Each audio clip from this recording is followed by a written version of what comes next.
Pada Penatua Adrian, kami persilakan untuk memimpin kita di dalam doa.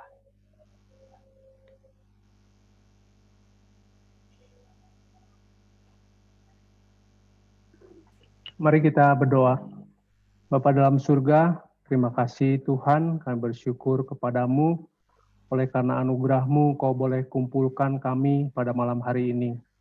Sebentar kami akan memulai sesi terakhir dari rangkaian pembinaan kami malam hari ini Tuhan. Kami mau serahkan sepanjang jam pembinaan ini, biar Engkau tolong sertai setiap kami. Tolong Tuhan, setiap sarana jaringan yang dipakai, tolong juga biarlah semuanya boleh berjalan lancar, baik kami yang mengikuti melalui Zoom maupun juga melalui YouTube.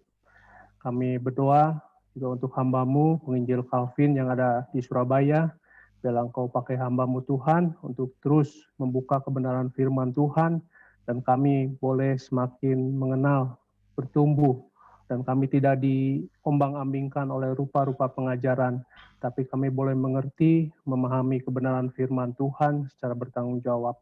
Terima kasih Tuhan, kami mau serahkan sepanjang jam pembinaan ini, biar Engkau yang bekerja dalam setiap hati dan pikiran kami.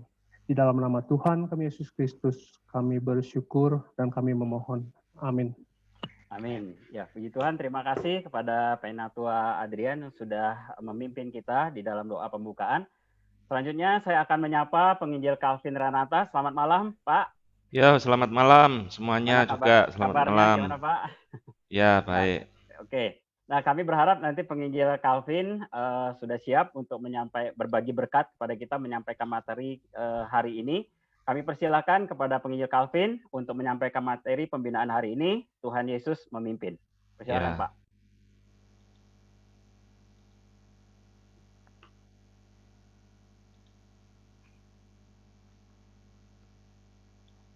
Oke ya, selamat malam semuanya. Saudara-saudara sekalian yang saya kasihi, baik di Bandung maupun dimanapun saudara berada. Saya harap kita semua dalam keadaan yang baik, sehat, dan siap untuk mengikuti pembinaan pada malam hari ini. Saudara sekalian, hari ini adalah hari terakhir, tapi saya harus menyampaikan dua topik besar, 2 poin terakhir dari tulip ini, sehingga nanti kalaupun terjadi overtime, mohon dimaklumi ya, karena ini satu pembahasan yang cukup panjang. Nah, minggu lalu saudara, kita telah belajar tentang limited redemption, yaitu penebusan Kristus yang terbatas. Dalam arti, kematian Kristus itu ditujukan ternyata bukan untuk semua orang, tetapi hanya ditujukan khusus bagi orang-orang pilihan Allah yang diberikan dan direncanakan oleh Allah sejak di dalam kekekalan. Nah, sekarang masalahnya saudara, setelah Kristus itu mati menebus orang-orang pilihannya, bagaimana karya penebusan Kristus itu bisa dinikmati oleh orang-orang pilihan Allah tersebut? Nah, inilah 2 poin terakhir, itu berbicara tentang karya Roh Kudus di dalam diri orang-orang pilihan Allah.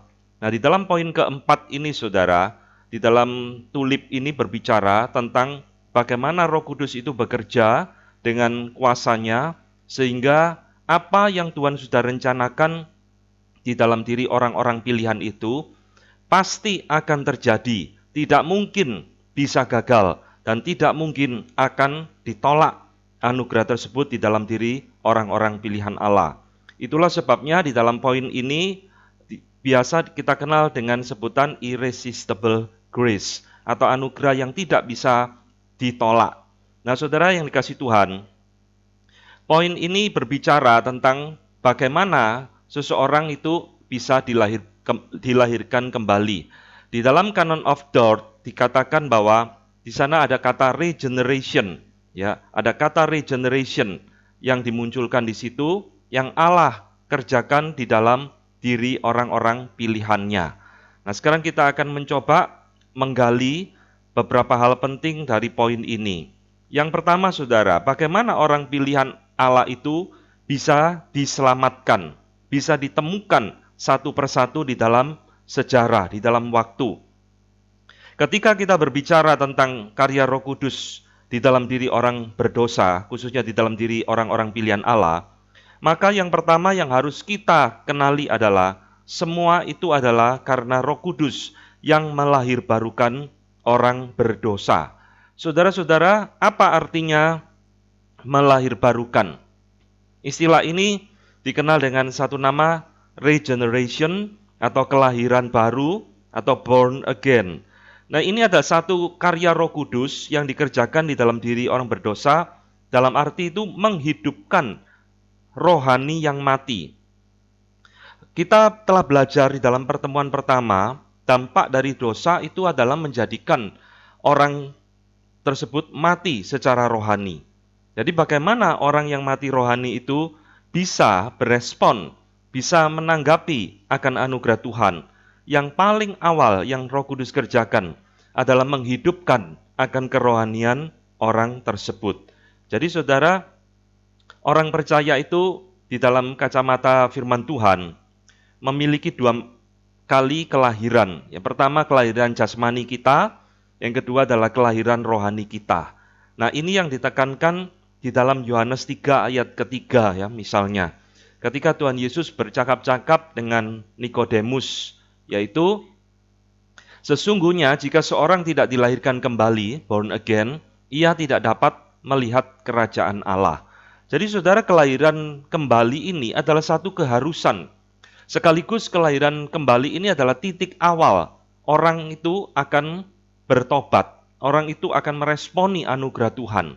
Tanpa kelahiran baru kembali ini, tidak mungkin akan ada pertobatan. Tidak mungkin orang itu bisa menerima Tuhan Yesus. Jadi ini adalah karya awal yang Roh Kudus kerjakan di dalam diri orang berdosa. Ya.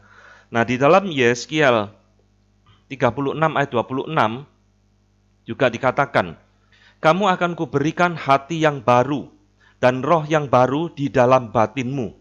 Aku akan menjauhkan dari tubuhmu hati yang keras dan kuberikan kepadamu hati yang taat. Saudara perhatikan di sana, ini adalah satu janji Tuhan ya. Bahwa nanti di dalam perjanjian baru, Tuhan akan bekerja memberikan hati yang baru, hati yang lemah lembut di dalam batinmu. Nah, ini juga menunjuk kepada karya Roh Kudus yang melahirbarukan orang yang berdosa. Sehingga hati kita itu dirubah oleh Tuhan dan kita dipersiapkan untuk mendengar Injil, menerima Kristus di dalam hidup kita. Demikian juga di dalam Titus 3 ayat yang kelima ya. Paulus juga mengatakan, pada waktu itu dia telah menyelamatkan kita, bukan karena perbuatan baik yang telah kita lakukan, tetapi karena rahmat-Nya oleh permandian kembali dan oleh pembaruan yang dikerjakan Roh Kudus. Nah, ini adalah beberapa contoh ayat-ayat di dalam Alkitab yang berbicara tentang karya Roh Kudus melahirbarukan kita. Saudara, pada waktu kita berbicara tentang kelahiran baru ini, ada beberapa hal yang harus kita ketahui ya, yang kita lihat di dalam Alkitab. Kelahiran baru ini, saudara, adalah satu proses yang sebenarnya kita tidak sadari. Jadi seperti kita dilahirkan secara jasmani, kita tidak pernah sadar kita lahir di mana, ya. Dokter yang melahirkan kita itu atau suster yang melahirkan kita itu wajahnya seperti apa, kita tidak sadar, saudara. Kalau orang tua kita itu tidak memberitahu di mana kita lahir, tanggal berapa, kita tidak akan pernah sadar, kita tidak akan pernah tahu selama-lamanya. Nah, di dalam pandangan reform juga sama. Kelahiran baru ini adalah satu pekerjaan yang misterius. Karena pada waktu Allah melahirbarukan kita itu di dalam keadaan yang mati rohani. Sehingga ini dikatakan sesuatu yang terjadi tanpa kita sadari, tetapi kita bisa menyadari ada satu perubahan di dalam hidup kita. Mungkin kita mulai memikirkan tentang hidup yang kekal, kita mulai bertanya-tanya di dalam hati kita, siapa sih Yesus itu? Atau bahkan kita mulai rindu melihat-lihat Alkitab, apa sih isi Alkitab ini? Kita ada satu keinginan untuk membaca dan sebagainya. Nah, di dalam Yohanes pasal ketiga, Tuhan Yesus juga berbicara kepada Nikodemus. Sama seperti angin berembus, kamu tidak tahu dari mana dia datang, dan kamu tidak tahu ke mana ia pergi. Tetapi kamu dapat merasakannya. Nah, itulah ada satu ayat yang menunjukkan karya Roh Kudus di dalam melahirbarukan kita itu sesuatu yang misterius, sesuatu yang kita tidak sadari, tapi kita bisa merasakannya. Nah, saudara, inilah saudara. Hal pertama, bagaimana orang pilihan Allah itu bisa diselamatkan? Dia akan mengalami kelahiran kembali di dalam kehidupannya. Dia mulai merindukan hal-hal yang rohani. Mulai ada satu keinginan untuk mencari Tuhan dan sebagainya. Nah, selanjutnya saudara, Alkitab mengatakan kepada kita, pada waktu orang itu sudah dilahirbarukan kembali, dia harus mendengarkan firman Allah. Ini sesuatu yang tidak bisa kita hindari. Kelahiran kembali itu tidak identik dengan pertobatan. Itu mempersiapkan pertobatan. Menolong dia untuk bisa berespon mendengar firman Tuhan. Maka yang kedua adalah orang tersebut harus mendengar firman Allah. Jadi di dalam Alkitab jelas sekali Tuhan memakai firman-Nya untuk memanggil orang-orang yang dipilihnya. Saudara-saudara yang dikasihi Tuhan, ini ayat begitu banyak di dalam Alkitab. Bagaimana khotbah itu begitu penting sekali. Dan Tuhan memakai khotbah, penginjilan, dan sebagainya. Dengan segala media, traktat, radio, televisi, firman diberitakan. Di situ Tuhan pakai untuk menemukan orang-orang pilihannya. Di dalam Kisah Rasul 16 ayat 14, di situ dikatakan seorang perempuan Lydia yang bernama Lydia mendengarkan khotbah Paulus. Yang saya garis bawahi, Tuhan membuka hatinya sehingga ia memperhatikan yang dikatakan Paulus. Jadi saudara, pertobatan seseorang, respon seseorang terhadap firman Allah, itu tidak bisa dilepaskan dari karya Roh Kudus yang telah mempersiapkan dia, melembutkan hatinya, membuka pikirannya, sehingga dia memperhatikan, mengaminkan apa yang didengarnya melalui khotbah tersebut. Demikian juga di dalam Kisah Rasul 13 ayat 48. Mendengar itu bergembiralah semua orang yang tidak mengenal Allah, dan mereka memuliakan firman Tuhan, dan semua orang yang ditentukan Allah untuk hidup yang kekal menjadi percaya. Saudara, ayat ini sangat jelas sekali ya, bahwa hanya orang-orang yang ditentukan Allah, yang dipilih Allah, yang dapat berespon kepada pemberitaan firman Tuhan. Jadi orang pilihan bisa bertobat harus mendengar firman Allah. Dan ini sekali lagi adalah karya Roh Kudus. Roma 1 ayat 6-7 juga sama. Kamu telah dipanggil menjadi milik Kristus. Saudara, di dalam dua ayat ini, kata yang saya garis bawahi itu ada kata menjadi penekanan, dipanggil, muncul dua kali. Ya, dipanggil dan dijadikan orang-orang kudus. Maka ketika kita berbicara, peran firman di dalam menemukan dan menyelamatkan orang berdosa, di dalam pandangan reform itu ada dua macam, yang disebut dengan external calling maupun internal calling atau effectual calling. Saudara-saudara mungkin bertanya, kok ada orang yang mendengarkan firman tidak bertobat, tidak percaya, ya bahkan menolak. Tapi ada juga di dalam momen yang sama orang itu berespon kepada firman tersebut. Lalu apa yang membedakan di antara kedua orang ini? Keduanya sama-sama mendengar firman Allah, tetapi menghasilkan satu respon yang berbeda. Saudara, inilah yang disebut dengan external calling. Jadi external calling itu panggilan secara eksternal yang tidak mempertobatkan seseorang. Karena Roh Kudus tidak bekerja di dalam hatinya. Tetapi yang disebut dengan internal calling atau panggilan dari dalam, biasa juga disebut dengan effectual calling, inilah yang akan mempertobatkan dia. Karena Roh Kudus itu bekerja menyertai firman yang dia dengar, sehingga dia yang tadi sudah dilahirbarukan berespon kepada firman tersebut dan mengaminkan akan firman Allah. Ya, ini adalah dua macam calling yang ada di dalam Alkitab. Jadi saudara tidak perlu heran di dalam sebuah pemberitaan Injil kadang-kadang orang bisa menolak. Bahkan saudara, orang-orang pilihan Allah belum tentu sekali mendengar Injil langsung akan bertobat. Jadi saudara jangan salah pikir ya, bahwa orang pilihan Tuhan kalau dengar Injil, karena anugerah itu tidak bisa ditolak, sekali dengar Injil langsung bertobat. Tidak, saudara.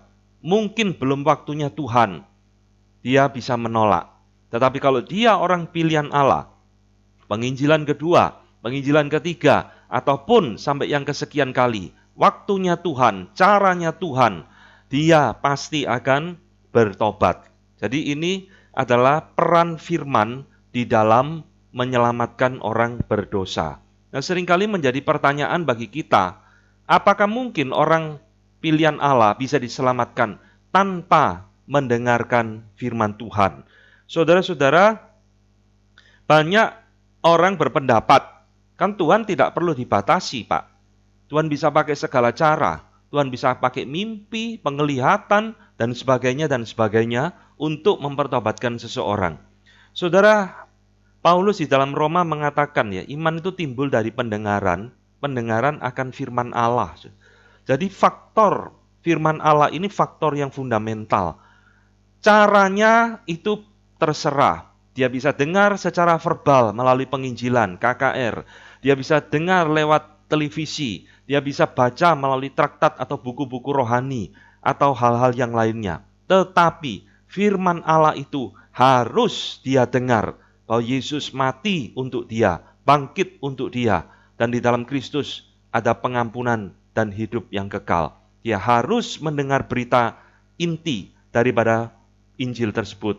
Itu yang akan mempertobatkan dia. Maka saudara, ini adalah hal yang harus kita ingat baik-baik. Ya. Tanpa pemberitaan firman, tidak mungkin orang pilihan Allah itu akan diselamatkan. Maka ketika firman itu sudah diberitakan, saudara, Alkitab juga mengatakan bahwa iman yang ada di dalam hati manusia itu adalah anugerah Allah semata-mata. Jadi kalau orang itu akhirnya setelah mendengar firman, dia bisa beriman kepada Kristus, percaya kepada Kristus.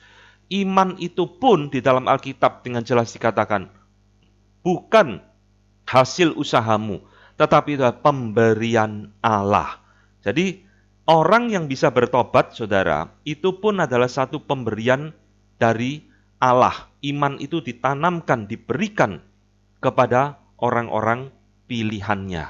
Jadi inilah beberapa hal penting ya, saudara, yang menjadi poin-poin bagaimana anugerah Tuhan itu bisa nyampai di dalam orang-orang pilihannya. Karya Kristus itu tergenapi di dalam diri orang-orang pilihannya. Semua itu adalah karya Roh Kudus di dalam hati kita. Jadi saudara, kalau begitu ada satu keberatan yang seringkali ditanyakan ketika berbicara tentang poin ini. Kalau semuanya adalah anugerah, semua diberikan Tuhan, bahkan Allah yang melahirbarukan kita dan sebagainya, apakah ini menjadikan kita, manusia ini, seperti wayang, seperti robot? Saudara-saudara, pertanyaan ini juga sudah dijawab di dalam Canon of Dort ya. Satu dokumen, satu pengakuan iman hasil dari Synod of Dort yang mencatat 5 poin Calvinisme ini. Di dalam Canon of Dort, di dalam kata-kata yang saya garis bawah itu jelas sekali, saudara, bahwa dikatakan Tuhan tak pernah menjadikan kita itu robot, tetapi dia mencerahkan pikiran mereka dengan Roh Kudus-Nya. Jadi inilah yang tadi kita bahas tentang kelahiran kembali. Roh Kudus itu mencerahkan, menyadarkan, membuka hati orang berdosa sehingga dia mengerti, dia understand, dia discern, memperhatikan the things of the Spirit of God, hal-hal yang dikerjakan atau yang diberikan oleh Roh Allah. Jadi saudara, Tuhan tidak pernah menjadikan kita itu robot sejak penciptaan, bahkan sampai di dalam karya keselamatannya. He opened the closed and softened the hardened heart. Dia membuka dan hati yang tertutup dan hati yang keras dan memberikan satu kehendak yang baru di dalam hati mereka. Sehingga pada waktu orang itu sudah dilahirbarukan, pikirannya sudah dicerahkan. Dia dengan keinginannya sendiri yang sudah dirubah itu, dia mau terima Tuhan di dalam hidupnya. Nah, saudara, ini ada satu penjelasan singkat ya, bahwa di dalam keselamatan yang terjadi dalam hidup kita tidak pernah dijadikan robot. Sebaliknya, kita sadar kita orang berdosa. Kita sadar kita membutuhkan juru selamat, maka kita menerima Kristus di dalam hidup kita. Nah, ketika kita berbicara poin ini, saudara sekalian, apa yang menjadi poin kita tentang Arminianisme ini? Saudara, kalau berpikir tentang Arminianisme, ketika berbicara tentang anugerah, saudara jangan berpikir Arminianisme itu tidak percaya anugerah Allah, saudara. Arminianisme percaya keselamatan itu adalah ada bagian anugerah Allah di dalamnya. Loh, terus apa yang salah? Nah, yang salah di dalam pemikiran Arminianisme adalah mereka berpikir bahwa Allah itu memberikan anugerah kepada semua manusia, saudara. Untuk apa? Untuk menentukan keselamatannya sendiri. Ini biasa disebut dengan sufficient grace. Minggu yang lalu kita sudah membahas tentang kematian Kristus kan. Arminianisme berpendapat bahwa kematian Kristus itu diberikan kepada semua orang tanpa pandang bulu. Tetapi hanya menjadi efektif kepada orang-orang yang mau menerima Yesus sebagai juru selamatnya. Nah, ini poinnya juga sama di dalam bagian ini. Jadi ketika Kristus mati kepada semua orang, di situ adanya namanya sufficient grace. Apa gunanya sufficient grace ini diberikan kepada semua orang? Yaitu satu kemampuan di dalam diri manusia untuk menentukan keselamatannya sendiri. Artinya, saudara, kalau dia pakai anugerah itu di dalam hidupnya, maka dia diselamatkan. Sebaliknya, kalau dia tidak memakai anugerah itu, dengan kata lain dia menolak Kristus di dalam hidupnya, ya maka dia tidak diselamatkan. Jadi saudara lihat sekali lagi ya, di dalam ajaran Arminianisme ini, Tuhan tidak punya rencana apa-apa bagi orang berdosa. Tuhan hanya menawarkan Yesus Kristus kepada orang berdosa. Ini loh, Yesus sudah mati untuk kamu. Kalau kamu mau terima, kamu akan selamat. Kalau kamu tolak, ya kamu tidak akan selamat. Tapi semua itu 100% ditentukan oleh keputusan manusia sendiri. Jadi saudara, intinya adalah di dalam Arminianisme itu percaya adanya anugerah. Tapi anugerah itu adalah resistible grace.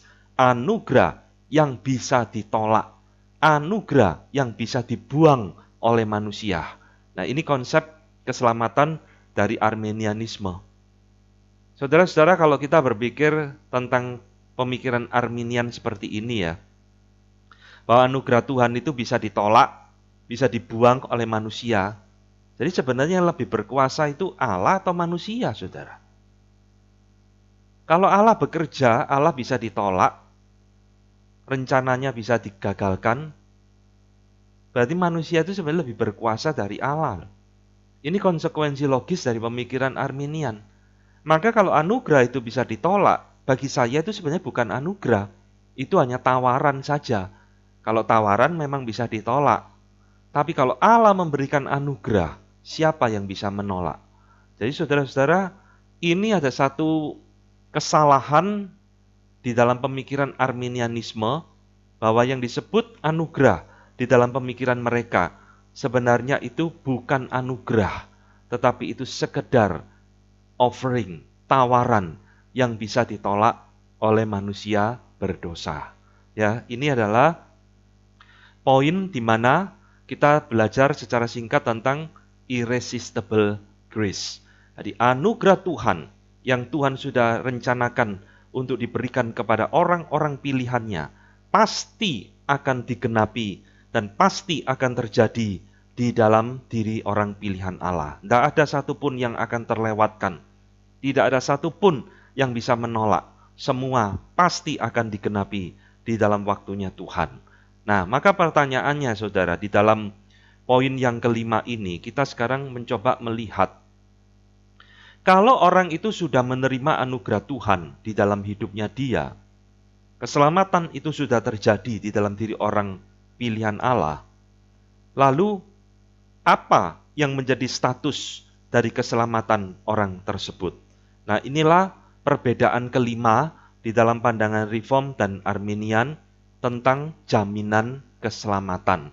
Saudara-saudara, di dalam pandangan daripada orang Reform, karya Allah menyelamatkan manusia itu sudah sempurna. Sehingga ketika sempurna itu, berarti karya tersebut bersifat permanen, menetap. Di dalam pandangan Arminian justru sebaliknya. Karya keselamatan Allah itu tidak pernah bersifat permanen, melainkan hanya bersifat temporal atau sementara. Dengan kata lain, saudara, apa yang Allah kerjakan ketika orang itu sudah pernah terima Tuhan Yesus dalam hidupnya, sudah bertobat, keselamatan itu terjadi. Keselamatan tersebut bisa hilang sewaktu-waktu. Nah, ini adalah poin kelima perbedaan kita dengan ajaran Arminian. Saudara, kita akan coba memperhatikan beberapa poin penting di dalam poin ini tentang mengapa kita percaya keselamatan itu bersifat kekal adanya. Di dalam Canon of Dort, bagian ini, saya kutipkan artikel nomor 3. Dikatakan, God is faithful, ya, Allah itu setia, yang telah memberikan anugerahnya dengan begitu murah hati, meneguhkan dengan kuasanya, memelihara mereka sampai pada akhirnya. Saudara-saudara, kalimat ini sebenarnya sudah mencakup pemikiran poin kelima ini, bahwa ketika kita berbicara keselamatan itu bersifat kekal, permanen, dan menetap, itu sekali lagi adalah karya Allah di dalam hidup kita. Di dalam 5 poin Calvinisme ini, semua itu kembali kepada karya Allah di dalam hidup orang berdosa. Nah, kita akan menggali, saudara. Di dalam pemikiran Arminian, kenapa sih kok keselamatan itu dikatakan bisa hilang sewaktu-waktu?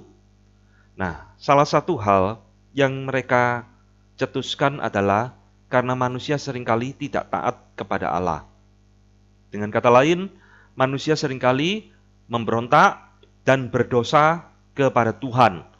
Dan di dalam ketidaktaatan, pemberontakan, dan keberdosaan itu, keselamatan yang tadi menjadi milik kita bisa hilang dari hidup kita. Nah, sekarang saya akan menjelaskan, ya saudara, bahwa konsep tentang dosa dan orang percaya itu hubungannya seperti apa, ya? Apakah dosa itu bisa membuat orang percaya kehilangan keselamatannya? Ini satu argumen yang seringkali diberikan dan dipertanyakan oleh orang-orang yang menganut paham Arminian, bahwa dosa itu bisa mematahkan, memutuskan relasi kita dengan Allah, sama seperti dosa Adam dan Hawa di Taman Eden. Nah, saudara sekalian, di dalam Alkitab, itu ada satu dosa yang disebut dosa yang mendatangkan maut. Ya, ini muncul di dalam 1 Yohanes 5 ayat 16. Ada dosa yang mendatangkan maut, kata Yohanes. Tentang itu tidak kukatakan bahwa ia harus berdoa. Ya, tidak usah didoakan orang seperti ini. Ekstrimnya begitu, karena dia sudah melakukan dosa yang mendatangkan maut. Lalu ada yang lain lagi, di dalam Alkitab juga dikatakan yang sama. Ya. Jadi saudara sekalian, kita akan coba melihat, apa sih itu dosa yang mendatangkan maut di dalam Alkitab. Saya akan menjelaskan, saudara. Di dalam pemikiran saya, dosa yang mendatangkan maut dicatat di dalam Alkitab itu hanya ada 2 menurut saya. Yang pertama dicatat di dalam Matius 12 ayat 31. Sebab itu aku berkata kepadamu, segala dosa dan hujat manusia akan diampuni, tetapi hujat terhadap Roh Kudus tidak akan diampuni. Ini adalah konteksnya Tuhan Yesus mengusir setan. Lalu orang-orang itu mencemooh Tuhan Yesus. Dikatakan dia mengusir setan dengan kuasa Beelzebul, penghulu setan. Ya, lalu Tuhan Yesus kan mengatakan kalimat ini. Nah, banyak orang mentafsirkan dosa menghujat Roh Kudus itu dosa yang menolak Roh Kudus terus sampai mati, maka dia tidak diselamatkan. Ya memang saudara, kalau menolak Roh Kudus terus sampai orang itu meninggal, ya pasti tidak diselamatkan. Tetapi kalau saudara perhatikan konteksnya ayat ini, artinya bukan itu. Dosa menghujat Roh Kudus di dalam konteks ini adalah dosa yang menyamakan, mengidentikan Allah Roh Kudus, kuasa Allah Roh Kudus itu dengan setan. Ini dosa yang tidak main-main, saudara. Allah disamakan dengan setan, dengan Beelzebul. Maka Tuhan Yesus mengatakan kalimat seperti ini.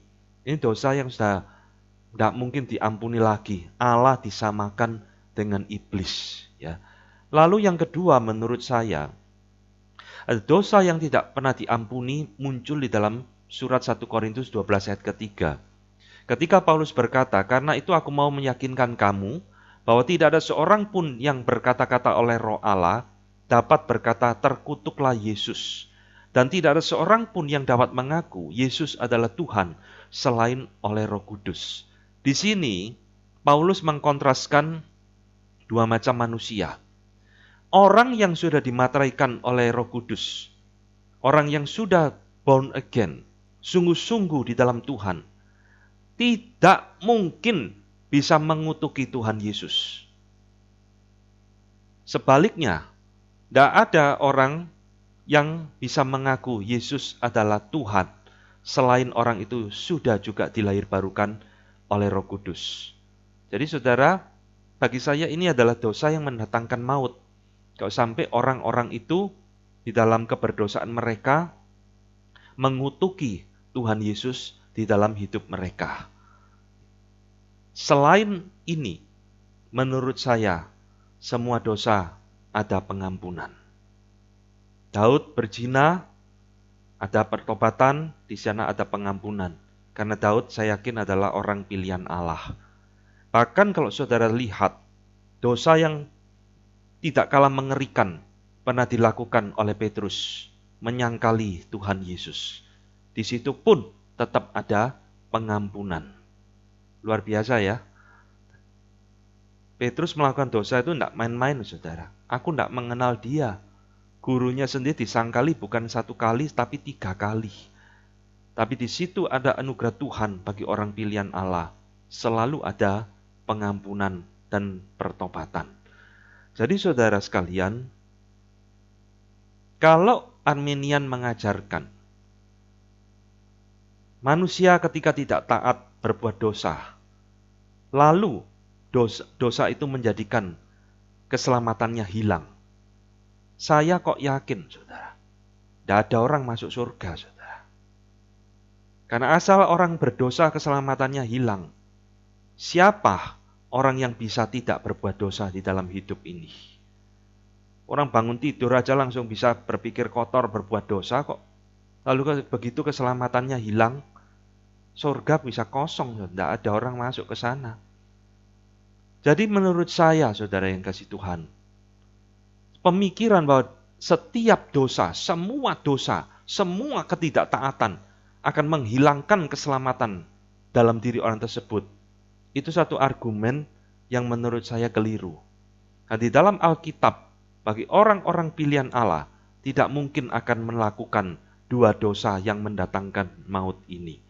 Jadi saudara, sekarang kita akan melihat, kalau ini tidak mungkin dilakukan, dan tidak ada dosa yang begitu hebat sampai bisa membuat orang pilihan Allah kehilangan keselamatan. Maka pertanyaannya, bagaimana Allah di dalam anugerahnya yang kekal itu menjaga, memelihara, menjamin keselamatan itu menjadi milik kita selama-lamanya. Nah, saudara, saya memikirkan ada beberapa hal, cara yang Tuhan pakai untuk memelihara iman orang pilihannya, sehingga seperti Daud katakan, kalaupun dia sampai jatuh, dia tidak akan tergeletak. Dia tidak akan sampai delosor imannya. Tuhan akan bangunkan dia kembali. Yang pertama, saudara, Tuhan akan memelihara iman orang pilihannya pasti melalui firman-Nya. Firman ini yang diperdengarkan tadi, yang membawa dia mengenal Yesus. Firman yang sama yang akan memelihara iman orang pilihan Allah. Saudara-saudara, Tuhan Yesus pernah berdoa, satu doa yang sangat indah sekali, yang dicatat di dalam Yohanes pasal 17 ayat 17. Saudara menghafal ayat ini gampang, ini karena ayat yang nomornya cantik. Yohanes 17 ayat 17. Kuduskanlah mereka dalam kebenaran, firman-Mu adalah kebenaran. Firman Allah itu yang menguduskan kita, saudara. Maka kalau kita tak pernah merenungkan firman, tak pernah baca firman, bagaimana kita bisa mengerti kehendak Allah? Dan kalau kita tidak mengerti kehendak Allah, apa yang menjadi keinginan Tuhan, apa yang menjadi larangan Tuhan, bagaimana hidup kita bisa kudus di hadapan Tuhan? Jadi kita jangan meremehkan akan firman Tuhan. Oh, saya sudah pernah baca, sudah ngerti ceritanya, bosan sejak sekolah minggu ceritanya ya gitu-gitu terus. Saudara, orang-orang yang seperti ini tidak mengerti fungsi firman di dalam hidupnya. Nah, firman itu diberikan kepada kita, kepada gerejanya, supaya menjadi alat di tangan Tuhan untuk mengkoreksi kita di dalam hidup kita. Demikian juga di dalam Ibrani 4 ayat 12, ini ayat yang sangat juga indah. Firman Allah itu hidup dan lebih kuat dan lebih tajam dari pedang bermata dua manapun, yang menusuk amat dalam, memisahkan jiwa dan roh, sendi-sendi dan sumsum. Ia sanggup membedakan pertimbangan dan pikiran hati kita. Inilah fungsi firman Allah di dalam hidup orang pilihan Allah. Firman itu menusuk hati kita, mengkoreksi, memberikan pertimbangan kepada pikiran kita. Apa yang kita lakukan sudah sesuai firman Tuhan, sesuai kehendak Tuhan, atau justru melawan Tuhan. Jadi saudara, tanpa firman di dalam hidup kita, kita tidak mungkin akan bisa hidup sesuai kehendak Tuhan. Lalu apakah cuma ini saja cara Tuhan memelihara hidup orang pilihannya? Tidak, saudara. Alkitab mengatakan bagian yang lain. Tuhan memelihara iman orang percaya, sehingga terus akan dipelihara sampai akhir melalui didikan Tuhan, hajaran Tuhan, teguran Tuhan. Ini yang Tuhan pakai di dalam berbagai kasus di dalam Alkitab. Mengapa Tuhan harus mendidik kita, menghajar kita? Alkitab katakan, karena kita adalah anak yang dikasihinya. Saudara kalau punya anak, saudara tidak pernah mendidik dia, tidak pernah menegur dia. Kalau dia berbuat kurang ajar, saudara pernah hajar dia. Saudara berarti orang tua yang tidak ngerti fungsi sebagai orang tua. Maka kita seringkali keliru, saudara. Khotbah-khotbah di gereja terlalu banyak meninakbobokkan jemaat Tuhan. Allah mengasihi, Allah pemurah, Allah pengampun. Terus khotbahnya seperti itu. Kita tidak pernah mengkhotbahkan Allah adalah Allah yang bersifat api yang menghanguskan. He is consuming fire. Api yang menghanguskan. Karena dia Allah yang juga menghajar, menegur, mendidik umatnya. Ini dibuktikan bagaimana Tuhan menghajar bangsa Israel, buang ke Babel, buang ke Asyur. Tuhan hajar mereka supaya mereka bertobat kembali menjadi anak-anak Tuhan yang baik. Jadi inilah saudara cara Tuhan mendidik Daud, cara Tuhan mendidik orang-orang yang lain di dalam sepanjang Alkitab, supaya melalui didikan dan hajaran itu, kita terus berada di dalam kehendak Tuhan. Dia adalah Allah yang baik, bukan sekedar memberkati kita, bukan sekedar mengampuni kita, tapi dia juga Allah yang menghajar, mendidik orang-orang yang dikasihinya. Ini adalah poin yang jangan kita lupakan di dalam kita mengenal cara Allah memelihara iman kita. Yang berikutnya, Allah memelihara iman orang pilihannya itu melalui pemateraian Roh Kudus di dalam hidup orang pilihan Allah.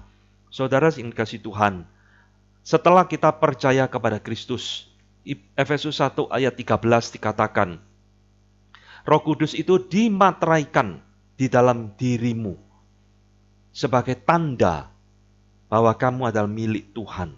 Jadi materai ini adalah satu cara Tuhan. Roh Kudus itu diberikan di dalam hidup kita, dan Roh Kudus inilah yang sekaligus menjadi tanda selama-lamanya bahwa kita adalah umat pilihan Allah.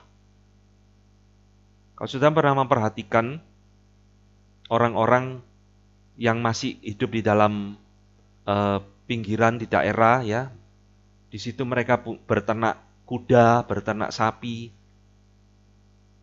Lalu setiap hari binatang-binatang itu dilepas di padang rumput, miliknya si A, miliknya si B, semua sama-sama mencari rumput di ladang yang sama.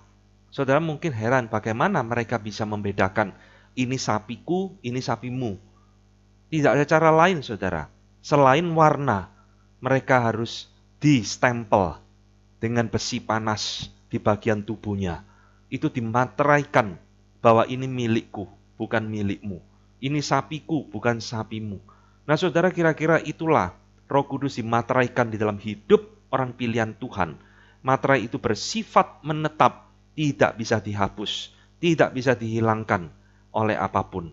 Sehingga ini jadi jaminan, kata Paulus, bahwa kamu milik Kristus selama-lamanya. Saudara-saudara, Roh Kudus diberikan Allah kepada kita. Itu bukan sekedar menjadi penghibur, bukan menjadi sekedar penasehat bagi kita, tapi juga menjadi tanda kepemilikan Allah sampai selama-lamanya. Jadi ini cara yang Tuhan pakai di dalam firman-Nya. Yang keempat, saudara, Tuhan memakai cara apa? Yaitu di dalam Alkitab kita menemukan begitu banyak janji-janji Tuhan yang kita bisa pegang tentang pemeliharaan yang begitu ajaib. Saudara, di dalam Yesaya 54 ayat 10, Tuhan mengatakan, sekalipun gunung-gunung beranjak dan bukit-bukit bergoyang, tetapi kasih setiaku tidak akan beranjak daripadamu, dan perjanjian damaiku tidak akan bergoyang. Firman Tuhan yang mengasihi engkau. Saudara, bukankah ini janji yang indah sekali? Kita manusia seringkali tidak setia kepada Tuhan. Seperti bangsa Israel seringkali berzina secara rohani, meninggalkan Tuhan, mengingkari perjanjian, covenant dengan Tuhan. Tapi Tuhan selalu setia, dan ayat ini mengingatkan kepada kita, tanda kasihku, kasih setiaku, tidak akan beranjak daripadamu, dan perjanjianku tidak akan bergoyang sedikit pun. Saudara, kalau kita tidak dipelihara oleh Tuhan melalui semua sarana yang Tuhan berikan kepada kita, kita jadi Arminian, saudara. Keselamatan itu tidak ada yang bisa jamin selain Allah, karena Dia yang memberikan keselamatan itu, Dia yang menjaminnya bagi kita. Demikian juga di dalam Yeremia 32 ayat 40. Aku akan mengikat perjanjian kekal dengan mereka. Terus aku tidak akan membelakangi mereka. Mereka akan berbuat dan akan berbuat baik kepada mereka.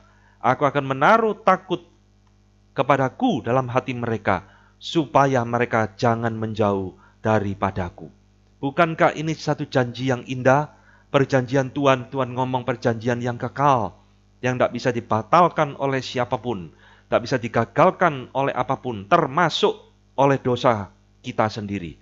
Saya berkata ini bukan saya meremehkan dosa, ataupun mengajarkan saudara meremehkan anugerah Tuhan. Tidak, saudara. Tetapi ayat ini dengan jelas mengatakan bahwa perjanjian yang Allah buat dengan kita, umat pilihannya, adalah perjanjian yang kekal. Tuhan yang menjaga supaya kita jangan menjauh dari Tuhan. Sekarang kita lihat bagaimana dengan perjanjian baru. Perjanjian baru juga sama. Tuhan terus mengulang perjanjian yang sama dengan kata-kata yang berbeda. Di dalam Yohanes 10, kita juga membaca.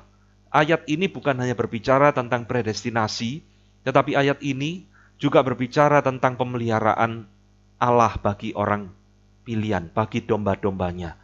Domba-dombaku mendengarkan suaraku, dan aku mengenal mereka, dan mereka mengikut aku akan memberikan hidup yang kekal kepada mereka, dan mereka pasti tidak akan binasa sampai selama-lamanya.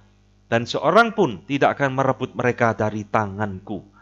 Bapakku yang memberikan mereka kepadaku lebih besar dari siapapun, dan seorang pun tidak dapat merebut mereka dari tangan Bapa. Saudara-saudara, saya percaya, saudara yang bukan hamba Tuhan, saudara yang tidak pernah sekolah teologi, tidak usah baca komentari yang aneh-aneh, saudara. Ayat ini sudah begitu jelas, luar biasa. Saudara tidak harus jadi hamba Tuhan untuk mengerti ayat ini kok. Tuhan sendiri ngomong, mereka pasti tidak akan binasa. Sampai kapan? Selama-lamanya. Ini janji Tuhan. Kenapa kita tidak binasa? Tuhan ngomong, tidak ada seorang pun yang dapat merebut mereka dari tanganku. Ditegaskan kembali, tidak ada seorang pun yang dapat merebut mereka dari tangan Bapa. Jadi keselamatan kita itu dipegang oleh dua tangan. Kalau saya menggambarkan kita itu seperti anak kecil, tangan kanan kita digandeng oleh Bapa, tangan kiri kita digandeng oleh Kristus. Mau kurang apa, saudara? Siapa yang bisa merebut keselamatan kita? Siapa yang bisa mengambil kita? Tidak ada. Ini janji Kristus akan menjaga, memelihara kita. Dan ayat ini sekali lagi menunjukkan, bukan kita yang hebat, bukan kita yang perkasa, tapi itu semua adalah anugerah Tuhan dalam hidup kita. Paulus mengatakan hal yang sama di dalam Roma 8 ayat 35 sampai 39. Siapakah yang akan memisahkan kita dari Kristus? Penindasankah, kesesakankah, penganiayaankah, kelaparankah, ketelanjangankah, bahaya atau pedang? Siapa yang bisa memisahkan kita? Tidak ada. Sebab aku yakin bahwa baik maut maupun hidup, malaikat-malaikat, pemerintah-pemerintah yang ada sekarang maupun yang akan datang, kuasa-kuasa yang ada di atas dan yang di bawah, atau sesuatu makhluk lain, ini termasuk adalah setan, tidak akan dapat memisahkan kita dari kasih Allah yang ada dalam Kristus Yesus Tuhan kita. Saudara, kurang tegas apa Paulus berkata di dalam ayat ini? Kurang tegas apa firman Allah memberikan jaminan kepada kita? Siapa yang dapat memisahkan kita dari kasih Kristus? Kematiankah, pedangkah? Saudara, ayat ini saudara mesti ingat ya, ditulis di dalam konteks Paulus menulis surat kepada jemaat di Roma, di mana pada masa itu Roma menjadi pusat, salah satu pusat kekristenan, sekaligus menjadi pusat penganiayaan, saudara. Banyak orang Kristen dianiaya, dibunuh dan sebagainya. Ini adalah ayat yang menghibur sekali. Pedang, kematian, tak ada yang bisa memisahkan kita. Segala pemerintah, malaikat, iblis, tidak ada yang bisa merampas apa yang Tuhan sudah berikan kepada kita. Saudara-saudara, inilah cara Tuhan memelihara iman orang pilihannya. Dia bukan sekedar memberikan keselamatan lalu meninggalkan kita, tetapi Dia Allah yang memberikan sekaligus menjamin, memelihara keselamatan itu sampai kesudahannya. Karena keselamatan itu sekali diberikan, tidak akan pernah ditariknya kembali. Bukankah Paulus berkata, Tuhan tidak pernah menyesali panggilannya. Tuhan tidak pernah menyesal menyelamatkan kita, saudara. Lalu dalam hatinya ada keinginan, ini dibuang saja, ini tidak taat, ini kurang ajar, ini buang aja. Tidak ada. Ini bukan Allah Alkitab.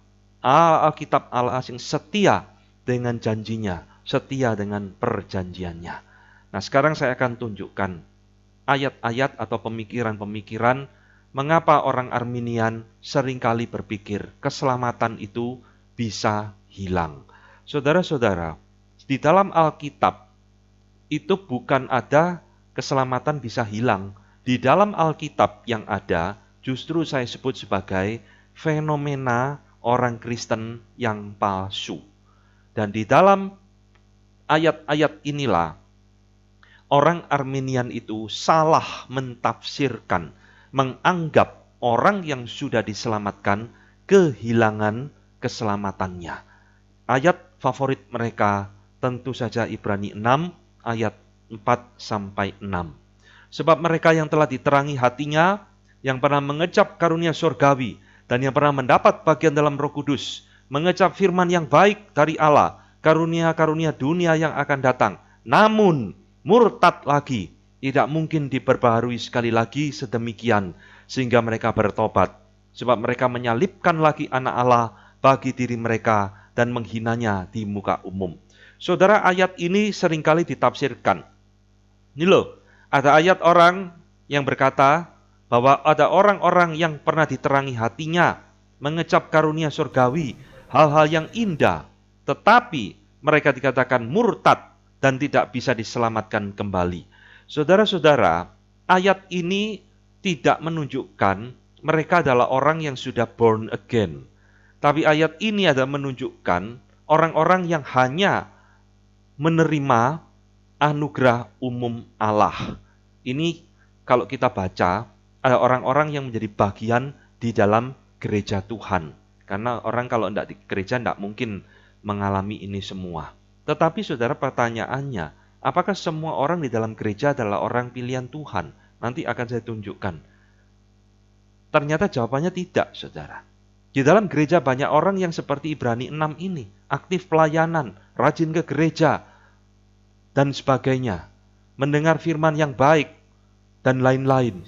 Tetapi orang-orang ini adalah orang-orang yang belum born again, sehingga mereka ini bukan orang yang kehilangan keselamatan, tapi mereka memang orang yang belum diselamatkan. Contoh klasik selalu saya berikan adalah Yudas Iskariot sendiri. Yudas Iskariot itu bukan orang yang diselamatkan lalu kehilangan keselamatannya, saudara. Ya memang dari awal dia orang yang belum lahir baru. Dia orang yang belum mengenal Kristus secara pribadi di dalam hidupnya. Ayat yang lain yang menunjukkan fenomena orang Kristen palsu ada di dalam Matius 7 ayat 21. Bukan setiap orang yang berseru kepadaku, Tuhan, Tuhan, masuk ke dalam kerajaan sorga, melainkan dia yang melakukan kehendak Bapakku di sorga. Pada hari terakhir banyak orang berseru kepadaku, kata Tuhan Yesus. Tuhan, bukankah kamu bernubuat demi namamu, mengusir setan demi namamu, mengadakan banyak mujizat juga demi namamu? Saudara, Tuhan Yesus gak bergeming. Tuhan Yesus justru mengatakan, aku tidak kenal kamu. Anyalah kamu pembuat kejahatan. Saudara, kalau kita membaca ayat ini, apa yang ada di dalam pikiran saudara? Apakah saudara berpikir ini adalah orang-orang yang diselamatkan lalu kehilangan keselamatannya? Tidak, saudara. Ini adalah fenomena yang terjadi di dalam setiap zaman. Guru-guru palsu, nabi-nabi palsu, sekarang kita sebut sebagai hamba-hamba Tuhan palsu, yang suka bernubuat pakai nama Tuhan, mengusir setan pakai nama Tuhan, membuat mujizat pakai nama Tuhan. Tapi ironisnya Tuhan katakan, sorry, I don't know you. Saya tidak kenal kamu. Kamu justru adalah evil doers, pembuat kejahatan di mataku. Jadi ini bukan orang percaya yang lalu Tuhan buang, bukan. Ini orang yang memakai nama Tuhan, tapi sebenarnya tidak dikenal Tuhan secara pribadi. Herannya saudara, banyak orang Kristen senang dengan hamba Tuhan model seperti ini. Banyak orang Kristen menjadikan mujizat sebagai standar. Oh, ini terjadi mujizat, berarti dia hamba Tuhan asli. Oh, dia bisa banyak bernubuat, berarti dia hamba Tuhan sejati. Hari ini kita harus belajar dari firman Tuhan, saudara. Mujizat, nubuat, dan semua fenomena itu bukan kriteria hamba Tuhan yang sejati. Saudara mesti ingat ayat ini. Justru Tuhan usir Yohanes Pembaptis selama hidup, tak pernah buat mujizat satu kali pun. Yohanes Pembaptis selama hidup satu kali pun tak pernah mengklaim mendapat penglihatan dan sebagainya. Tapi dia hamba Tuhan yang sejati. Mari kita menjadi orang Kristen yang cerdas rohani, yang jangan ditipu oleh ajaran-ajaran yang keliru, yang terus muncul di dalam setiap zaman. Jadi saudara ingat, Matius 7 ini berbicara fenomena orang Kristen palsu. Bahkan saya sebut fenomena hamba Tuhan yang palsu. Saudara, di dalam Alkitab, Tuhan Yesus pernah memberikan satu perumpamaan tentang ilalang dan gandum. Ayatnya terlalu panjang sehingga tidak saya tampilkan semua. Ini dicatat dalam Matius 13 ayat 1 dan 8. Saudara, di dalam perumpamaan penabur, di situ dikatakan ada orang yang menaburkan benih di 4 macam tanah. 3 di antaranya akhirnya gagal. Yang terakhir yang tumbuh, lebat, berbuah, dan seterusnya. Maka orang Armenia mentafsirkan, ada orang yang dulu tumbuh, berarti dia bertobat, lalu kehilangan keselamatan, imannya mati. Tidak. Ayat ini atau perumpamaan ini bukan berbicara orang yang kehilangan keselamatan. Tapi ayat ini berbicara, di situ ada anugerah umum dan ada saving grace, anugerah yang menyelamatkan. Yang hanya tumbuh sebentar, itu ada orang-orang yang menerima anugerah umum. Seperti Ibrani pasal 6. Tapi karena dia tidak pernah born again, imannya ada iman yang palsu. Pada waktu ada kesulitan, pada waktu ada penganiayaan, dia meninggalkan Tuhan selama-lamanya. Demikian juga saudara, di dalam perumpamaan yang lain lalang dan gandum, Matius 13, di sini Tuhan Yesus berbicara tentang ladang yang 2 macam tumbuhan tumbuh di ladang tersebut. Setelah yang punya ladang menanam gandum, malam-malam ada orang jahat menaburkan ilalang. Keduanya tumbuh bersama-sama di ladang yang sama. Lalu pekerjanya tanya, "Tuan, di ladangmu sekarang muncul ilalang dan gandum loh. Boleh nggak saya cabut ilalangnya?" Anehnya saudara, yang punya ladang justru melarang. Jangan, biarkan keduanya tumbuh. Nanti pada waktu panen baru kita pisahkan. Saudara, Bapak Gereja Agustinus memberikan satu tafsiran yang dipegang oleh Gereja Reform hingga hari ini. Ini menggambarkan kondisi gereja di dalam dunia. Bahwa di dalam gereja, ilalang dan gandum selalu ada, saudara. Jangan berpikir semua orang yang datang ke gereja adalah orang pilihan Tuhan. Tidak. Gereja manapun di seluruh muka bumi selalu ada ilalang dan gandum. Hanya mata jasmani kita tak bisa membedakan. Hanya mata Tuhan yang mengerti mana ilalang, mana gandum, mana yang kambing, mana yang domba. Saudara, ini ada satu fenomena orang Kristen yang palsu. Ilalang itu tumbuh di tengah-tengah gandum. Orang-orang bukan pilihan itu berada di tengah-tengah orang pilihan. Di gereja yang kelihatan, visible church, melayani bersama, dengar firman sama-sama, dan sebagainya. Tetapi pada waktu panen itu tiba, yaitu akhir zaman, Tuhan akan memisahkan ilalang dari gandum. Dan ilalang itu akan dibakar selama-lamanya. Jadi ini bicara tentang orang Kristen yang palsu yang ada di tengah-tengah gereja Tuhan. Saudara-saudara, kalau saudara mengerti semua tentang fenomena-fenomena yang muncul dicatat di dalam Alkitab ini, seharusnya saudara tidak perlu kaget dengan kasus-kasus yang seringkali kita dengar. Oh, si A berpindah keyakinan. Oh, si B meninggalkan iman Kristen, memeluk agama yang lain. Tidak usah heran saudara, Alkitab banyak kok kasus seperti itu. Karena mereka memang bukan orang pilihan Tuhan. Sejak awal mereka tidak pernah mengenal Yesus. Bisa ke gereja, bisa memuji Tuhan, bisa rajin baca Alkitab, tetapi mungkin dalam hati mereka tidak pernah born again. Jadi saya harap kita sekarang mulai mengerti tentang hal ini.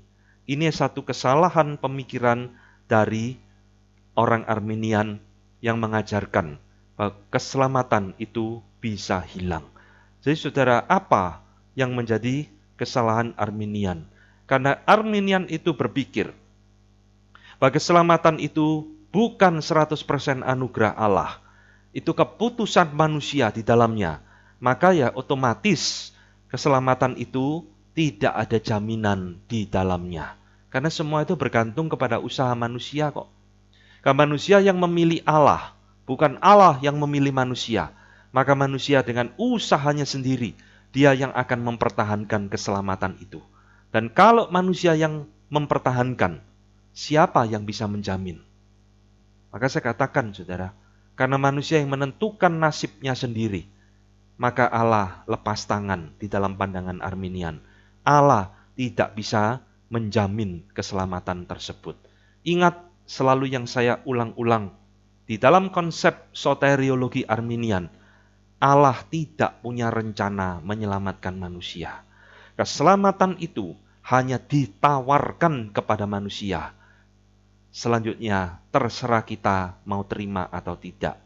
Ya kalau kamu mau terima, ya kamu jamin sendiri karena kamu yang memilih, bukan aku yang memberikannya.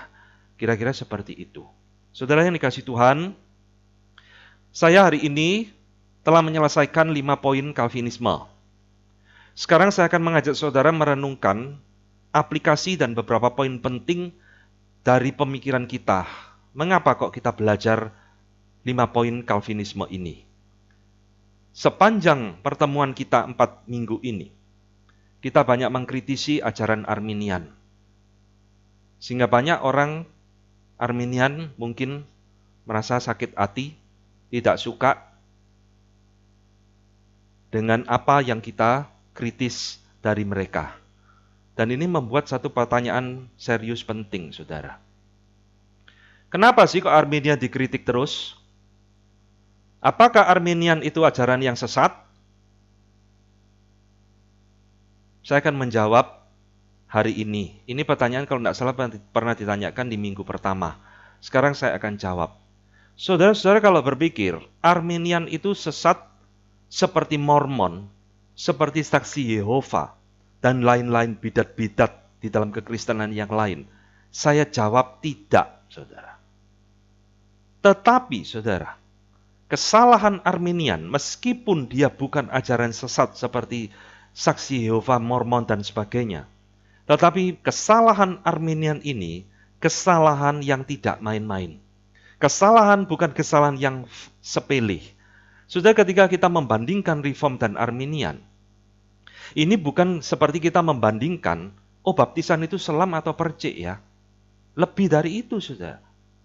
Ketika kita membandingkan Reform dengan Arminian, ini bukan membandingkan kerajaan 1000 tahun itu hurufiah atau tidak hurufiah. Saudara. Ini lebih serius dari itu. Maka hari ini saya akan menjelaskan supaya saudara tuntas mengerti mengapa kita harus meninggalkan ajaran Arminian dan mengapa kita mengkritisi ajaran ini. Saudara, saya ingin mengajak kita kembali kira-kira 2000 tahun lalu, 1600 tahun yang lalu, di satu zaman di mana pernah hidup seorang bapak gereja yang bernama Pelagius. Minggu lalu, Pelagius sudah pernah saya sebut. Saudara, Pelagius ini seorang bapak gereja yang hidup sejaman dengan bapak gereja Agustinus. Kira-kira abad keempat ya, kira-kira tahun 390-an sekian. Nah, Pelagius ini di dalam pemikirannya itu sangat sesat luar biasa. Dia tidak percaya original sin, dosa turunan. Manusia dilahirkan itu baik, maka dia punya free will kan, pertemuan pertama. Manusia dilahirkan baik seperti kertas putih. Loh kok bisa jahat? Pelagius jawab gampang, ya karena salah pergaulan. Kok bisa kurang ajar, kok bisa berdosa? Ya karena salah didikan. Enteng jawabannya, saudara. Kan dia menolak dosa turunan, original sin.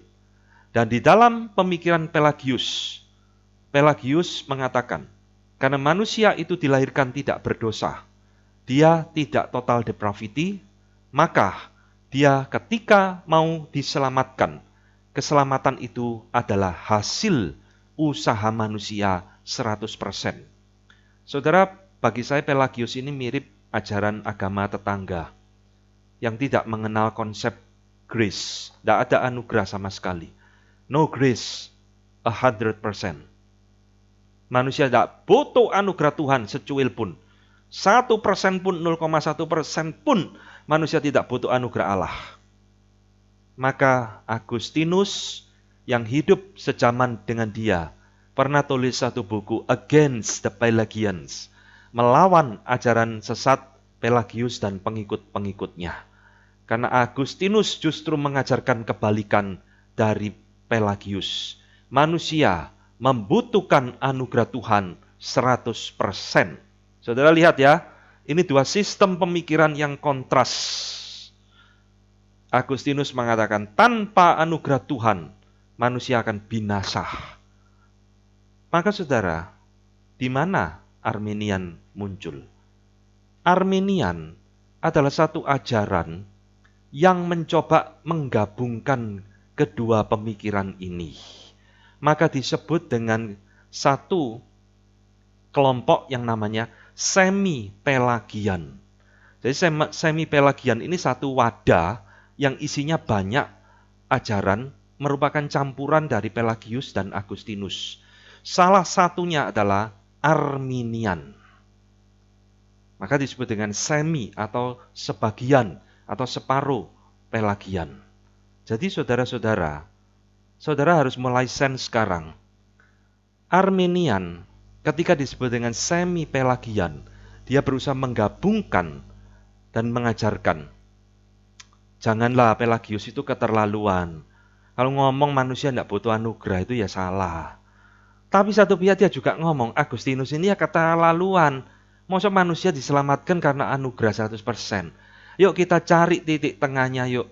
Kita gabungkan, kita kawinkan kedua-duanya. Maka muncullah Arminian. Keselamatan itu adalah anugerah dan perbuatan. Saudara, ini bisa dimengerti anugerahnya 10%, perbuatannya 90%, atau anugerahnya 90%, perbuatan baiknya 10%, berapa persen pun yang saudara berikan, ini sebuah ajaran yang tidak alkitabiah. Saudara, saya ingin menyoroti sedikit ya. Istilah semi-pelagian ini menarik, saudara. Kalau Arminian ini merupakan campuran dari kedua pandangan ini, kenapa kok disebut semi-pelagian? Kenapa kok tidak disebut semi-Agustinian? Nah, saudara mulai sense.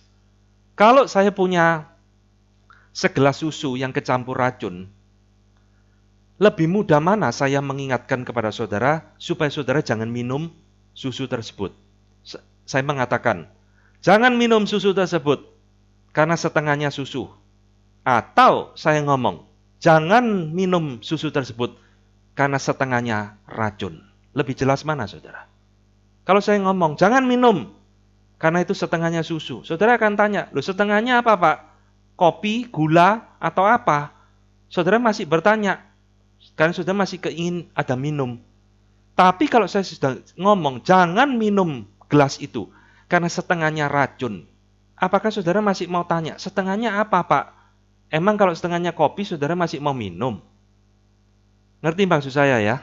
Jadi istilah semi-pelagian ini diberikan sebagai warning, peringatan. Ini ajaran yang tidak main-main. Meskipun tidak sesesat ajaran Yehova, Mormon, tapi ini sudah tercampur ajaran Pelagius yang menyesatkan.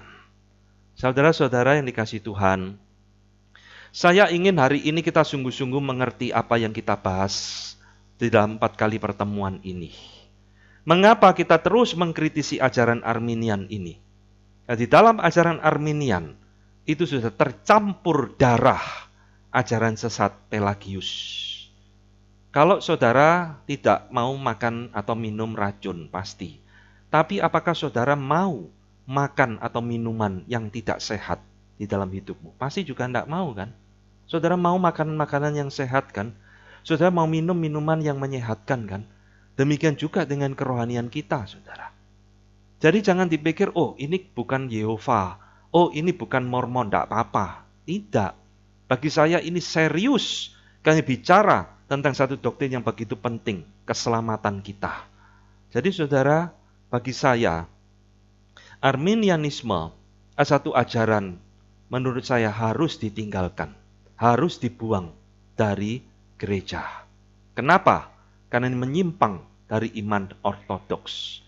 Setelah peristiwa Canon of Dort ini, Synod of Dort ini terjadi, gereja-gereja di Belanda semua dibersihkan, hamba-hamba Tuhan Arminian dikeluarkan dari gereja dan di-exile, dibuang, karena gereja mau kembali kepada ajaran reform yang murni.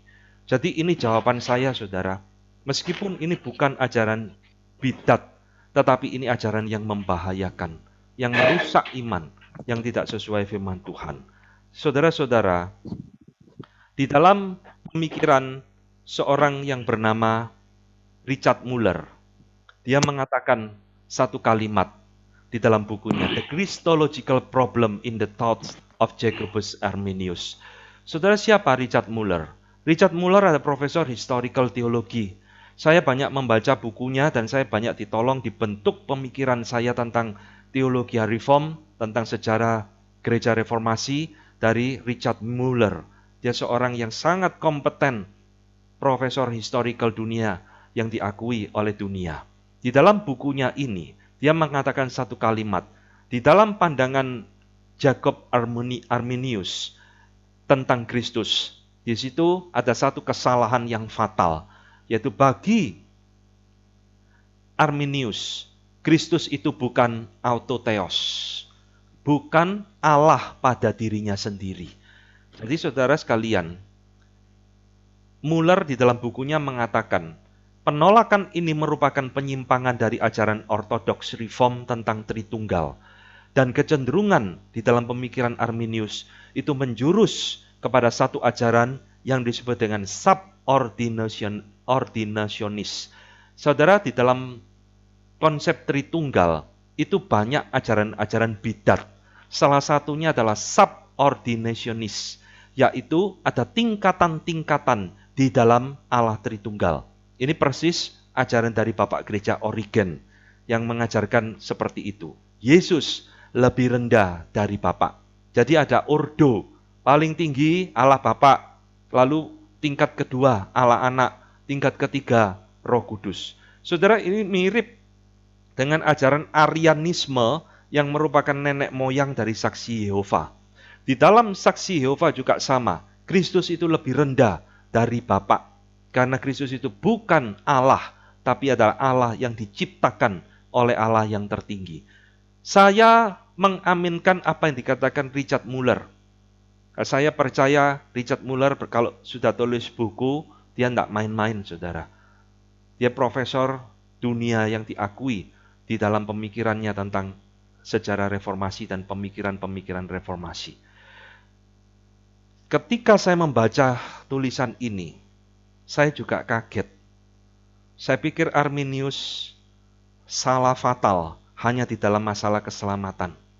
Tetapi di dalam masalah Tritunggal, Arminius juga terjadi penyimpangan di dalamnya. Maka ini sesuatu yang perlu kita perhatikan ketika kita mengerti ajaran Arminian. Saudara, kenapa kok kita harus bersikap seperti ini? Karena inilah yang ditunjukkan oleh bapak-bapak gereja sepanjang zaman. Saudara, gereja selalu akan bersinggungan terus dengan ajaran-ajaran yang menyimpang, bahkan ajaran sesat. Dulu di dalam awal gereja, ada seorang bapak gereja namanya Irenaeus. Irenaeus pernah tulis buku yang judulnya Against the Heresy, melawan atau menentang ajaran bidat. Dia mengatakan satu kalimat menarik, saya kutipkan di situ. Bidat itu berbahaya bukan karena memakai Injil yang salah, tetapi karena salah memakai Injil yang benar. Saudara hafalkan ayat ini atau perkataan ini. Bidat itu berbahaya bukan karena memakai Injil yang salah, tapi karena salah memakai Injil yang benar. Saksi Yehova pakai Injil yang sama, tapi ditafsirkan salah. Mormon juga sama. Arminius juga sama. Meskipun kita katakan dia tidak sebidat daripada Yehova dan lain-lain. Dia salah mengerti akan firman Tuhan, sehingga muncul ajaran campuran dengan Pelagius. Saudara-saudara, kalau saudara belajar tentang tulip ini, saudara hanya menghafal 5 poin, TULIP. Tapi saudara tidak mengerti apa yang kita pelajari 4 minggu ini. Karena tujuan belajar daripada tulip ini bukan sekedar menghafal 5 poin Calvinisme. Saudara menangkap spirit mengapa diadakan Synod of Dort. Karena di situ muncul ajaran Arminianisme yang mulai menyimpang dari firman Tuhan. Maka gereja Reform bereaksi, mengadakan Synod of Dort untuk mengembalikan gereja ke arah yang benar. Ini satu spirit dari teologi Reform, spirit perjuangan, spirit menyatakan kebenaran, spirit mau berkorban, spirit mau membela firman. Maka saudara, kalau saudara tidak menangkap spirit ini, berarti saudara gagal belajar tulip, dan mungkin saya gagal mendidik saudara. Lalu apa yang harus kita lakukan sebagai aplikasi di dalam hidup kita bergereja? Saudara-saudara, kita sekarang masuk dalam poin-poin terakhir, dan apa yang akan saya katakan ada sesuatu yang penting untuk saudara dengar. Di dalam Ulangan 6, di situ ada satu kalimat yang kita kenal dengan Shema, the calling. Tuhan mengatakan kepada bangsa Israel, Tuhan itu Allah kita Esa, kasihlah Tuhan Allahmu dengan segenap jiwamu, segenap kekuatan. Terus ayat ke-6, apa yang kuperintahkan kepadamu pada hari ini, haruslah engkau perhatikan. Ayat 7, engkau harus mengajarkannya berulang-ulang kepada anak-anakmu, membicarakannya pada waktu engkau di rumah, duduk dalam perjalanan, berbaring dan seterusnya, dan mengikatkan pada dahimu, memakukan pada pintumu, dan seterusnya dan sebagainya. Saudara, apa yang kita bisa pelajari dari ayat ini? Ayat ini seringkali dipakai di dalam ceramah-ceramah khotbah keluarga, family altar dan sebagainya. Ya silakan saja. Tetapi saya percaya ayat ini juga applicable di dalam kehidupan kita bergereja. Satu-satunya kekurangan di dalam kehidupan gereja saat ini yang saya lihat, gereja tidak mau mengajarkan kebenaran firman Tuhan secara menyeluruh dan utuh kepada jemaat. Di dalam ayat ini dikatakan dengan jelas, engkau harus mengajarkannya bukan sekali, tapi berulang-ulang terus dari generasi ke generasi, membicarakannya di dalam setiap kesempatan. Saudara-saudara, ini adalah hal yang harus kita lakukan sebagai gereja. Bapak Gereja Siprian mengatakan satu kalimat, seseorang tidak bisa menerima Allah sebagai bapaknya kalau dia tidak menerima gereja sebagai ibunya. Gereja hadir di tengah-tengah dunia untuk mendidik jemaat Tuhan, memperlengkapi jemaat Tuhan dengan kebenaran-kebenaran firman Tuhan. Melalui apa? Melalui pemberitaan firman Tuhan di atas mimbar. Melalui apa? Melalui pembinaan-pembinaan, seminar-seminar seperti ini. Ini cara yang Tuhan pakai untuk mendidik jemaat Tuhan. Saudara-saudara, sayang sekali kalau mimbar di dalam banyak gereja hanya diisi dengan hal-hal yang praktis-praktis. Gereja sudah tidak mau berbicara tentang Kristus. Gereja sudah tidak mau berbicara tentang dosa. Gereja sudah tidak mau mengkhotbahkan tentang Allah Tritunggal. Maka berapa terakhir kali kita berkhotbah tentang Kristus? Berapa terakhir kita berkhotbah tentang Allah Tritunggal? Nyaris tidak pernah dikhotbahkan. Berapa terakhir kali kita berkhotbah tentang predestinasi? Mungkin juga kita tidak pernah khotbahkan. Saudara, kenapa? Karena kita pikir ini tidak perlu, ini tidak relevan. Salah. Justru ini yang dibutuhkan di dalam zaman ini. Saudara-saudara yang dikasihi Tuhan, kita selalu akan berhadapan dengan guru-guru palsu, berhadapan dengan nabi-nabi palsu. Jemaat kita itu seperti domba yang akan diterkam oleh mereka. Bagi saya, tugas seorang hamba Tuhan itu hanya dua yang utama. Pertama, seorang hamba Tuhan itu harus memberi makan domba-dombanya dengan makanan yang sehat. Ini yang Daud katakan kan, ia membaringkan aku di rumput yang hijau. Itu berarti Tuhan memberi makan domba-dombanya dengan makanan yang sehat, firman yang sehat. Dan kedua, bukan hanya memberikan makanan yang sehat, tugas hamba Tuhan adalah menjaga domba-dombanya. Gadamu dan tongkatmu itu yang melindungi aku. Saudara-saudara, di dalam kehidupan kita bergereja, kita harus melakukan dua fungsi ini. Hamba Tuhan dan penilik jemaat, penatua, harus bisa memberi makan kepada domba-dombanya makanan yang sehat. Harus bisa menjaga melindungi mereka dari bahaya rohani di dalam kehidupan mereka. Memelihara, siap bertarung. Maka saudara, di dalam Kisah Rasul 20 ayat 28, di situ ada satu ayat yang mengatakan, karena itu jagalah dirimu dan jagalah seluruh kawanan, karena kamulah ditetapkan Roh Kudus menjadi penilik untuk menggembalakan jemaat Allah yang diperolehnya dengan darah anaknya sendiri. Pertama, Tuhan menyuruh kita menjaga diri kita. Awasi dirimu, dan awasi ajaranmu, kata Paulus. Setelah kita beres, kita harus tahu tugas kita yang kedua, menjaga seluruh kawanan domba yang Tuhan titipkan kepada kita. Kita yang adalah pemimpin-pemimpin gereja, hamba Tuhan, penilik jemaat atau penatua, kita memiliki tanggung jawab yang begitu besar di hadapan Tuhan. Kita harus menjaga domba kita, memberi makan domba kita, sehingga mereka tumbuh sehat, mereka cinta Tuhan, mereka berdiri kokoh, tidak diombang-ambingkan oleh berbagai ajaran-ajaran yang menyesatkan. Jadi saudara, inilah tugas kita. Maka ketika ada ajaran-ajaran yang menyimpang, mulai mengintip di pintu gereja, hamba Tuhan tidak boleh menyembunyikan diri. Hamba Tuhan harus berdiri di garis depan, di garda paling depan, bertempur seperti Daud bertempur melawan singa, melawan beruang, melindungi domba-dombanya. Itulah tugas seorang hamba Tuhan. 2 tahun yang lalu, Tuhan memberikan saya kesempatan mengajar hamba-hamba Tuhan di satu gereja karismatik terbesar di Surabaya, bahkan mungkin di Indonesia ini. Di situ mengajar kira-kira 20-30 orang.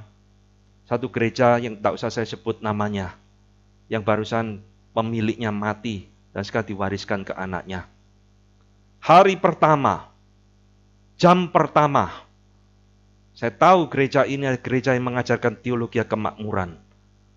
Di hari pertama, jam pertama saya mengatakan kepada mereka dengan kalimat yang keras, gereja sepanjang zaman dirusak oleh hamba Tuhan sendiri, bukan oleh orang luar. Penganiayaan tak pernah merusak gereja. Yang menyesatkan gereja adalah hamba-hamba Tuhan sendiri, yang tidak setia memelihara firman Tuhan, yang tidak setia menjaga pengajaran. Saudara, saya tidak ngerti mereka nangkep enggak maksud saya. Itu kalimat yang saya sengaja katakan kepada mereka supaya mata mereka melek. Selama ini berpuluh-puluh tahun mereka menipu jemaat dengan mengajarkan teologi kemakmuran kepada jemaat. Dan Tuhan memberikan waktu saya ngajar 4 bulan. Setelah itu saya hentikan karena tidak mau bertobat. Maka saudara-saudara, hari ini saya juga mengatakan hal yang sama. Kita hamba Tuhan dipanggil oleh Tuhan, dipercayakan melayani Tuhan. Kita yang menjadi penatua diberikan tanggung jawab begitu besar. Saudara harus penuh dengan tanggung jawab menggembalakan domba-domba Tuhan, menjaga mereka dari segala pengajaran yang salah, supaya mereka tetap setia mengikut Tuhan sampai selesai pada waktunya. Saudara-saudara, maka tidak ada alasan bagi penatua untuk berkata, saya bukan hamba Tuhan, saya tidak mau belajar firman Tuhan. Saya bukan hamba Tuhan, saya tidak perlu belajar firman Tuhan. Hari ini saya berkata, penatua, sekalipun kau orang awam, engkau harus belajar firman Tuhan dengan baik-baik. Kau harus mengerti teologi dengan baik, karena Tuhan sudah memilih engkau menggembalakan domba-domba Tuhan. Itu tanggung jawab yang begitu mulia, sekaligus tanggung jawab yang begitu besar di dalam hidup saudara.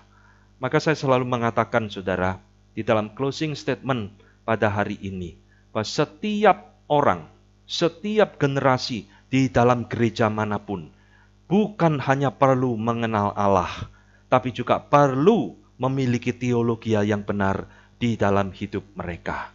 Saudara-saudara, kita jangan hanya puas, oh jemaat saya sudah percaya Yesus, lalu kita santai melayani Tuhan. Tak perlu mengajar mereka, tak perlu mendidik mereka. Tidak, saudara. Mereka harus hidup berpuluh-puluh tahun di dalam dunia, bergumul dengan kehidupan yang penuh tanda tanya ini, bergumul penuh mencari kehendak Tuhan, bergumul menghadapi ajaran-ajaran yang menyesatkan. Mereka perlu teologi yang sehat di dalam hidup mereka. Kalau kita sebagai gereja tidak pernah mengajar, bagaimana mereka bisa tahu teologi yang benar? Mulai dari sekolah minggu sampai usiawan, mereka harus belajar teologi yang benar untuk memperlengkapi hidup mereka. Saudara-saudara, inilah closing statement yang ingin saya katakan pada malam hari ini. Kita harus berani menjadi gereja yang berjuang demi Injil. Seperti yang Saya kutipkan dari kalimat Bapak Reformator John Calvin. John Calvin mengatakan kalimat, jikalau seorang atau seekor anjing menggonggong ketika tuannya diserang, saya adalah seorang pengecut jika saya melihat firman Allah atau kebenaran Allah diserang, tetapi saya berdiam diri. Saya ingin saudara menutup dan mengakhiri pembinaan tulip ini dengan mewariskan satu spirit kita harus berjuang untuk menyatakan kebenaran firman Tuhan. Kita tidak boleh takut, kita tidak boleh jadi gereja yang kompromis, kita tidak boleh jadi hamba Tuhan yang sembunyi ketika pengajaran yang tidak beres masuk di dalam gereja. Kita harus menjadi hamba-hamba Tuhan, penatua-penatua Tuhan yang berani bertempur di medan untuk membela kebenaran firman Tuhan. Ini akhir dari seluruh presentasi saya pada malam hari ini. Terima kasih, semoga apa yang saya berikan kepada saudara boleh menjadi berkat, dan saya ingin apa juga yang saya berikan sampaikan ini boleh membakar hati saudara untuk kembali setia memberitakan pengajaran yang benar di dalam gereja kita masing-masing.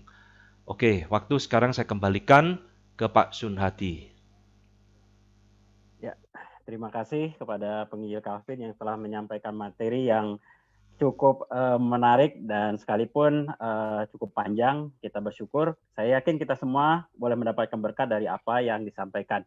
Nah, kami akan ada beberapa waktu ya untuk kita masuk sesi yang kedua, yaitu sesi pertanyaan.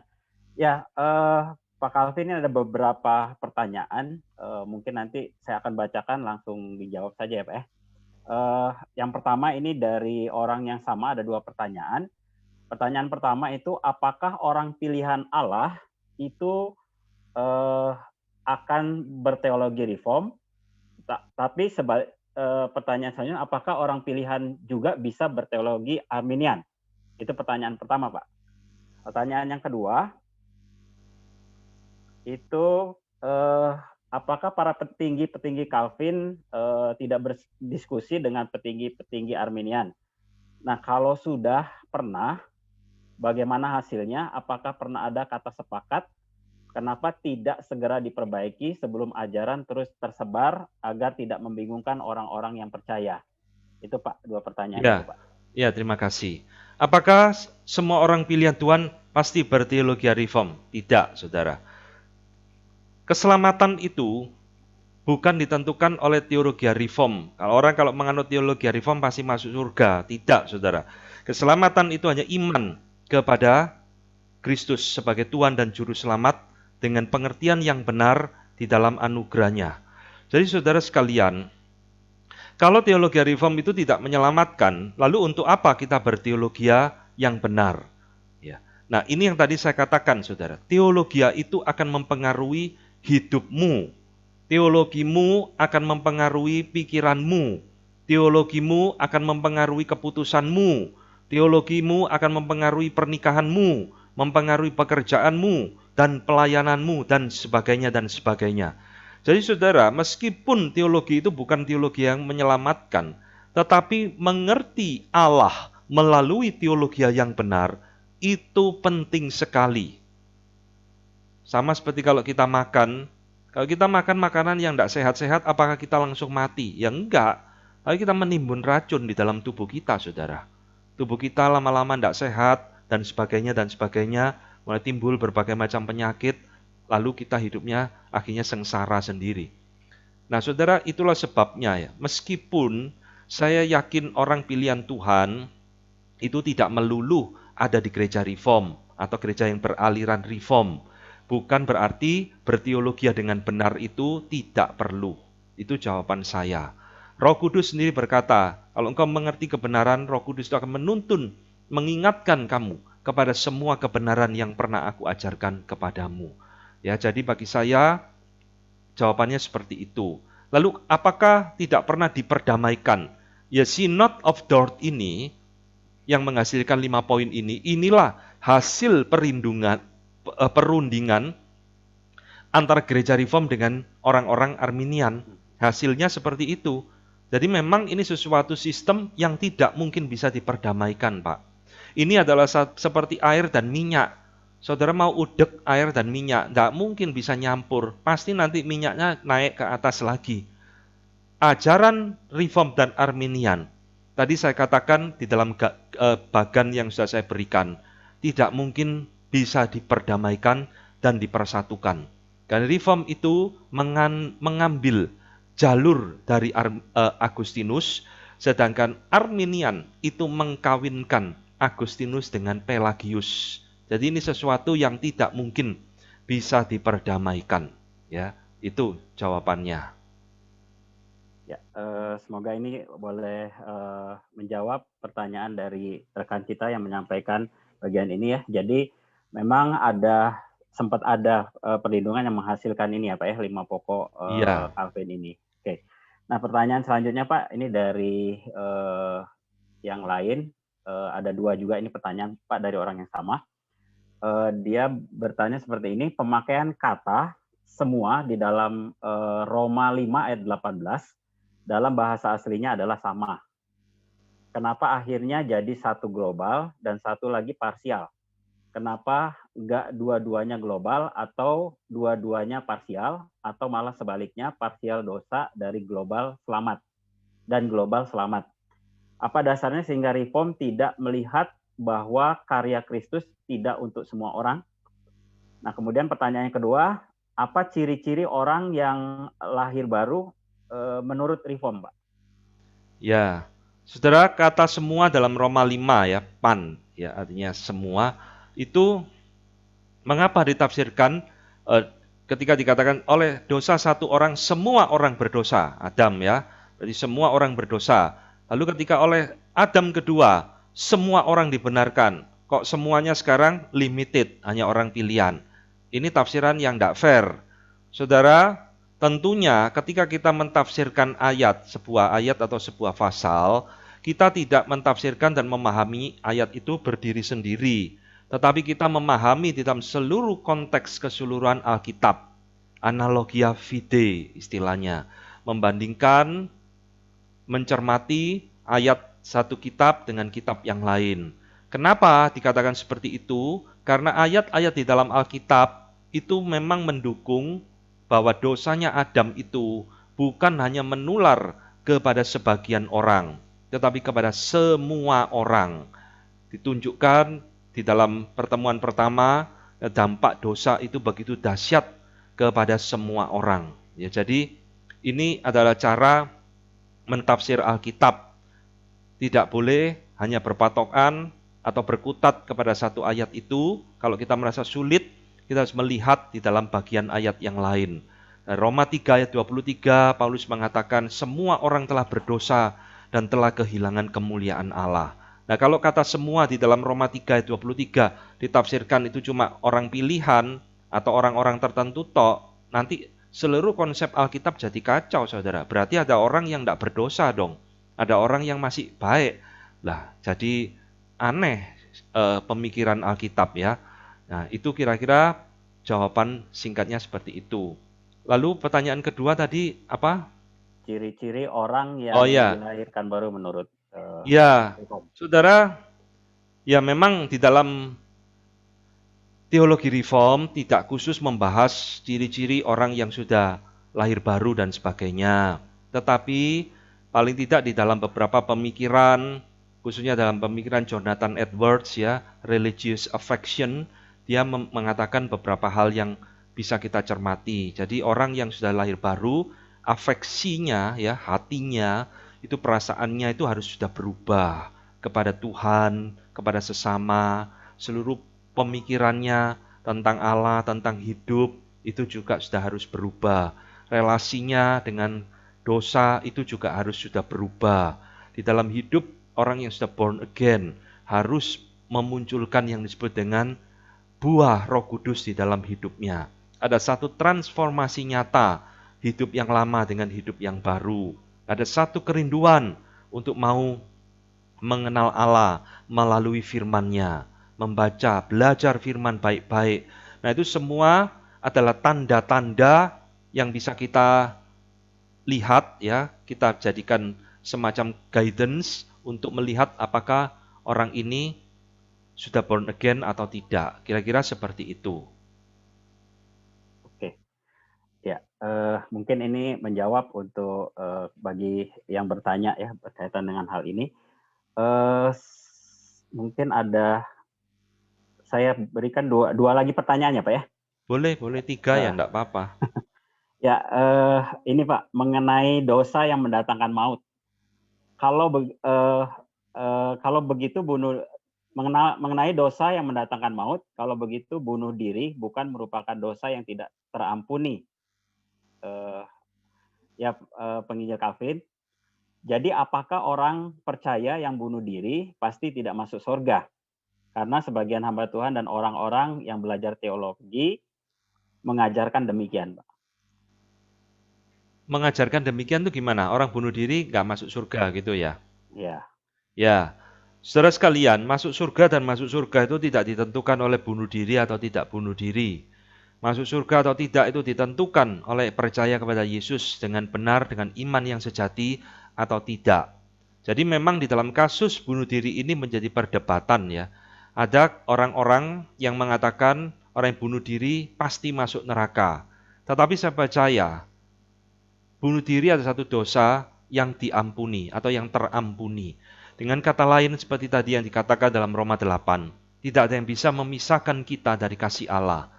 Tetapi saudara, orang yang sungguh-sungguh di dalam Tuhan, orang pilihan Allah yang memiliki kerohanian yang sehat, kerohanian yang baik, mestinya di dalam pergumulan hidup apapun, dia tidak melakukan dosa ini. Ingat ya, jadi ini dosa yang terampuni, tapi bukan berarti ini menjadi dosa yang permissible, dosa yang gampangan, dikit-dikit ya sudah bunuh diri, menyelesaikan masalah. Nah, itu bukan satu tanda dari orang yang rohaninya baik, atau bisa jadi memang tanda orang yang belum born again. Ya, itu sekedar satu sign saja. Jawaban saya seperti itu. Ya, terima kasih Pak. Satu lagi pertanyaan ini Pak. Tentang ini Pak, ada kasus-kasus orang-orang yang ya cukup kita tahu pelayanannya baik ya, kemudian dia menulis banyak buku. Contohnya seperti ini Pak, Joshua Harris. Mungkin kita tahu dia adalah seorang penulis yang cukup baik. Nah, dia menyatakan dalam Instagramnya bahwa dia kehilangan keyakinan pada Allah, Pak. Ini bagaimana dengan kasus ini, Pak? Joshua Harris itu siapa? Saya enggak ngerti ini. Hamba Tuhan atau siapa? Enggak ada keterangannya ya? Ya. Ya, oke lah, siapapun ya. Bagi saya jawabannya hanya ada dua kemungkinan, saudara. Orang ini memang orang yang belum born again. Hanya dia sejak kecil lahir dalam tradisi Kristen. Sejak kecil mungkin sudah diajak ke gereja, banyak mengenal sekolah minggu, cerita-cerita sekolah minggu, mungkin sampai dewasa ke gereja. Tetapi pada waktunya entah karena satu hal dan sebagainya, kecewa kepada Tuhan atau tidak bisa menerima realitas kehidupan, dia akhirnya meninggalkan imannya, meninggalkan Tuhan. Berarti memang dia kemungkinan pertama adalah orang yang belum born again. Yang kedua, itu dalam soteriologi keselamatan ada yang disebut dengan istilah backsliding ya. Meninggalkan iman sejenak. Jadi backsliding itu bahasa gampangannya kepleset lah. Seperti Petrus itu pernah backsliding menyangkali Yesus 3 kali. Tapi karena Petrus itu adalah orang pilihan Allah, anugerah Tuhan tidak akan pernah hilang dalam hidupnya. Ya kita lihat saja apakah sahabat Joshua Harris ini orang pilihan Tuhan atau bukan, ya tunggu waktunya. Kalau sampai dia akhirnya meninggal, dia di dalam kondisi seperti ini, ya berarti dia memang bukan orang pilihan Tuhan. Karena orang pilihan Tuhan, dia bisa jatuh, tapi tidak akan tergeletak selama-lamanya. Itu prinsipnya. Ya, mungkin ini terakhir Pak ya, pertanyaan terakhir. Ini ada yang tanya Pak, apakah gereja Metodis termasuk Armenian Pak? Iya jelas ya. Jadi gini saudara, Sekarang saya harus membedakan ya, gereja secara organisasi maupun gereja secara individu. Sekarang saya bahas secara organisasi dulu, yaitu secara denominasi, metodis dan sebagainya ya. Jadi saudara, memang metodis ini kan satu gereja yang didirikan oleh John Wesley, atau boleh katakan dengan saudaranya Charles Wesley. Ya jelas saudara, di dalam ajaran daripada John Wesley adalah seorang Arminian sejati. Wesley pernah punya teman, George Whitefield, seorang reform sejati. Ya, dua-duanya tidak bisa pernah akur di dalam hal teologi, ya, bukan berarti bermusuhan. Dan saya juga tidak pernah mengajari saudara untuk bermusuhan dengan orang-orang yang berpandangan Arminian, membenci mereka. Enggak, kita hanya mengkritisi, kita menolak ajarannya, tapi tidak memusuhi pribadinya atau gerejanya. Jadi kalau kita berbicara tentang gereja metodis, apakah ini gereja Arminian secara doktrinal? Jawabannya pasti iya. Tetapi, saudara, apakah semua anggota gereja metodis di satu gereja lokal tertentu semuanya pasti Arminian? Ini saya tidak tahu. Karena di dalam pengalaman saya melayani, saya banyak menemukan ada gereja-gereja yang berlatar belakang karismatik, sinode-sinode karismatik, tidak usah saya sebut. Saya kadang-kadang terheran-heran, saudara, ketemu penatua-penatua yang teologianya sangat reform. Bacaan bukunya buku-buku reform. Tapi ya tetap jadi penatua di gereja karismatik. Lalu apa kita mengatakan? Oh, ini adalah orang Arminian. Enggak. Ya, jadi saya sejak beberapa tahun lalu saya tidak lagi terlalu memusingkan, saudara, tentang denominasi. Itu nomor 2. Dibalik ya sekarang ya. Apakah di gereja yang mengaku sebagai gereja reform? Nah, kalau saya ngomong gereja reform ini, saudara, tidak perlu berasosiasi selalu GRII. Enggak. Banyak gereja reform lain ya. Apakah semua anggota di gereja yang mengklaim diri memiliki background gereja reform adalah orang reform, mengerti teologi reform? Bagi saya juga belum tentu. Apakah semua hamba Tuhan yang melayani di gereja yang berlatar belakang gereja reform pasti teologianya reform? Bagi saya juga belum tentu. Jadi ini tidak ada jaminan, saudara. Saya juga tidak peduli orang mau alumni dari sekolah mana. Oh, saya alumni dari sekolah yang ada embel-embelnya reform. Pasti dia orang reform. Bagi saya belum tentu. Diuji dulu. Oh, dia bukan alumni dari sekolah yang tidak ada embel-embelnya reform. Dia pasti orang Arminian. Belum tentu bagi saya. Harus diuji dulu. Itu semua tidak ada jaminan, saudara. Itu semua bersifat personal yang akan muncul di dalam khotbah, di dalam pengajaran, di dalam pemikiran. Oh, ini orang reform.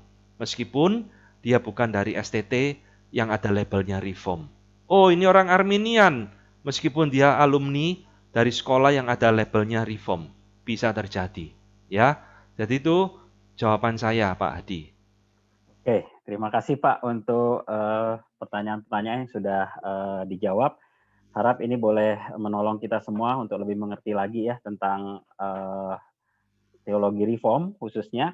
Dan saat ini jam sudah menunjukkan pukul 20:46.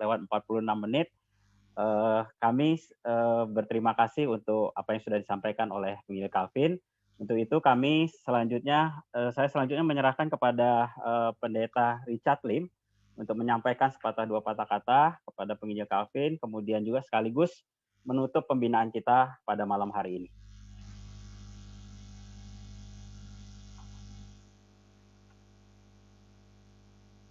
Kepada Pendeta Richard. Bentar, ya.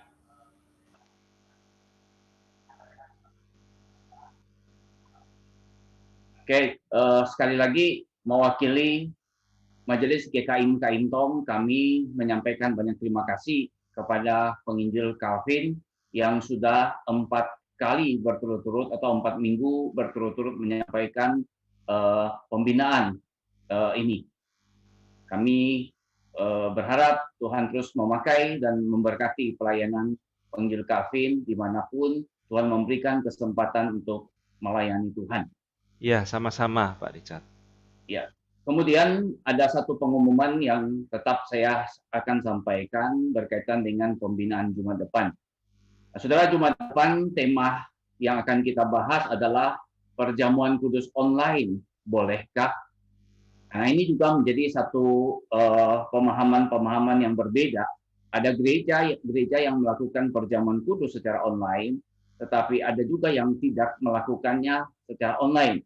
Nah, tentu saja masing-masing punya alasan-alasan tertentu, dan kami ingin supaya jemaat GKI Kaintong memahami akan hal ini.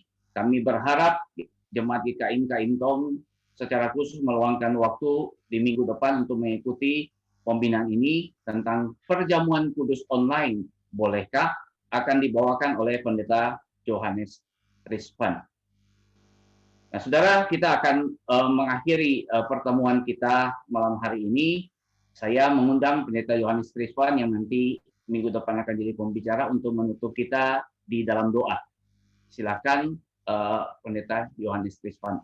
Ya, selamat mari kita berdoa ya.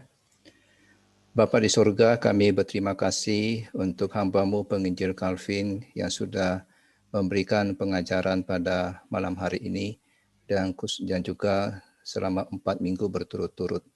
Kami bersyukur ya Tuhan, karena Tuhan membukakan pemahaman daripada kami semua jemaat-Mu tentang tulip dan juga perbedaannya dengan Armenian. Dan kami rindu supaya jemaat kami terus boleh bertumbuh di dalam pemahaman yang benar dari hari demi kesehari dan sungguh berdiri teguh di dalam dasar firman Tuhan yang kokoh.